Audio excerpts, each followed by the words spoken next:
Well, I think there are a lot of Democrats who believe Congress should have a role in approving of this agreement.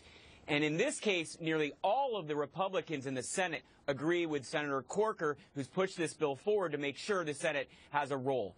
I believe the Republicans will get enough Democrats to make it veto-proof. That means 13 Democrats have to join the 54 senators. But then the question is, if a final agreement is reached on June 30th, will Congress approve of that agreement? I think that's closer, and I think ultimately President Obama will get the agreement passed. Before I go to Matt, David, so you think if the 13 or 14 Republicans, Democrats, join with the Republicans and they do have a veto-proof bill, you think the president should veto a bill put on his desk that says give Congress a shot at looking at this?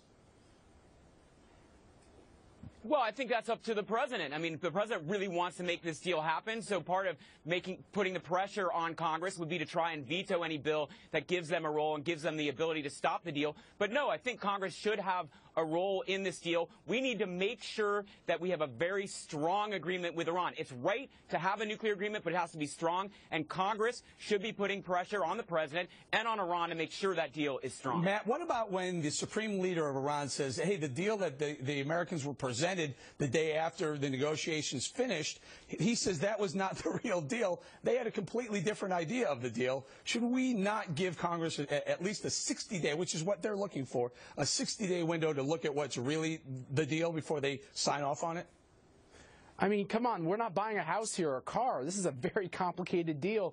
We're all talking about a deal that doesn't even exist. We, of course, should be able to see the fine print on what this means. And, of course, the mullahs in Iran are saying all these sanctions have to be lifted because there's $120 billion in frozen assets they want to get their hands on. You know what they're going to do with that money? They're going to rebuild their economy, and they're also going to continue to fund terrorism across the region and across the globe. This is incredibly serious, and for the president to actually try to, once again, go it alone without working with Congress is a huge mistake. And in this instance, thank God, there are 9 Democrats. Charles Schumer is joining them, and others who are saying enough is enough. Israel is our best ally, probably on the globe, certainly in the region, and we ought to stand with Israel. Schumer, Tim Kaine, Bill Nelson in Florida, Menendez, New Jersey, Blumenthal, Connecticut, and a handful others, Mr. Tafuri, you have some fairly influential Democrats. Why would the president decide to go against that group?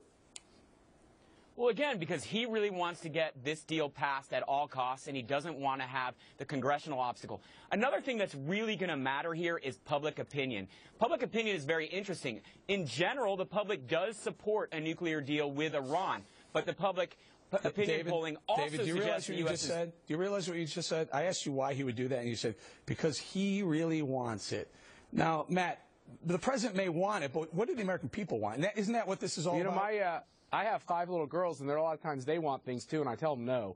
And the American people want to deal with Iran in the sense that they don't want Iran to have a nuclear weapon.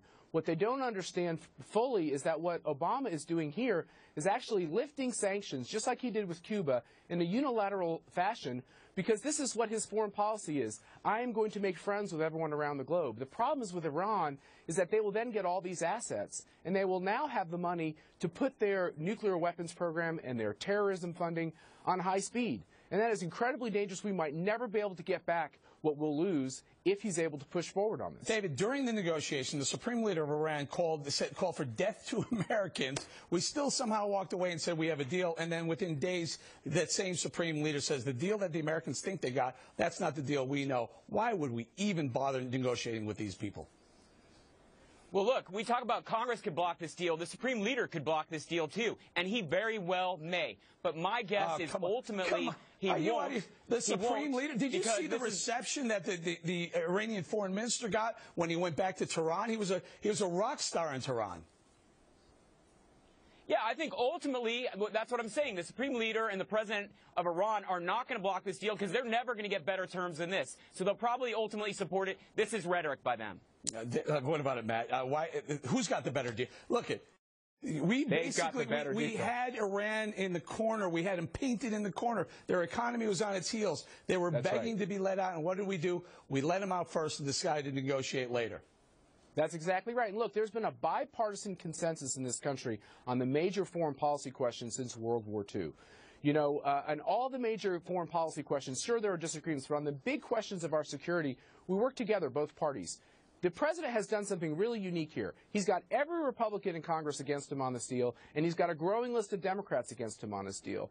He's actually got a bipartisan consensus against his type of foreign policy of what he's doing in Iran and other places. And I think look, I'm not for him politically, but he's our president. And on these types of national security questions, we want him to stand up and do America proud. And what he's doing in Iran is a disgrace. And David, what he would have to do to make this deal, he's have to bypass a deal that Congress put together themselves. He'd have to break that. I'm not even sure he can legally do that.